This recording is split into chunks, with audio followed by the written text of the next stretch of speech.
এক গবেষণায় দেখা গেছে ৫,০০০ টনেরও বেশি মহাজাগতিক ধূলিকণা প্রতি বছর ভূপৃষ্ঠে জমা হয়। এইসব ধূলিকণা আসে ধূমকেতু ও গ্রহাণুদের থেকে। ৭০০ মাইক্রোমিটারের থেকে ছোট আকারের মাইক্রোমেটিওরাইটস কণা বায়ুমণ্ডল পেরিয়ে পৃথিবী পৃষ্ঠে পৌঁছে যায়। এই মহাজাগতিক ধূলিকণা বায়ুমণ্ডল ভেদ করে এগিয়ে আসে। বড় মেটিওরাইটস ক্ষেত্রে আমরা উল্কা বৃষ্টি হতে দেখি, আর অতি ক্ষুদ্র আকারের মাইক্রোমেটিওরাইটস চিরকালই আমাদের গ্রহে এসে পড়ছে। তারা বায়ুমণ্ডলের মধ্যে দিয়ে এসে আমাদের গ্রহের মাটিতে এসে পড়ে। এসবই ধুলো।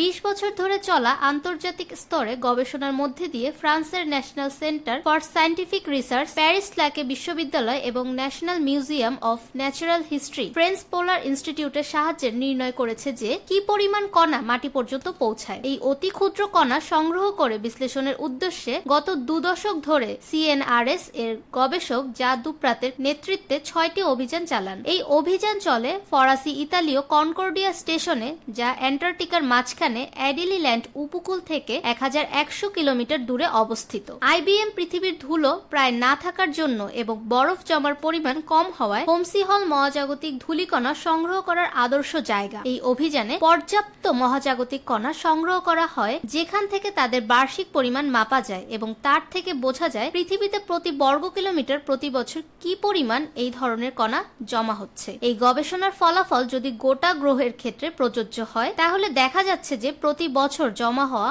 মাইক্রোমেটিওরাইটস পরিমাণ প্রায় ৫,২০০ টন। নীল গ্রহে জমা হওয়া মহাজাগতিক পদার্থের এটাই মূল উৎস।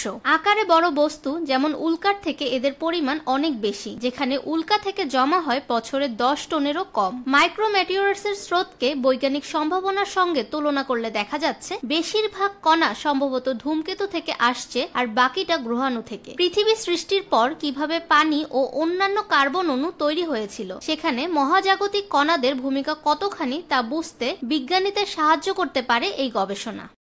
ফাহমিদা বিনতে আনোয়ার, নিরপেক্ষ নিউজ ডেস্ক, ঢাকা।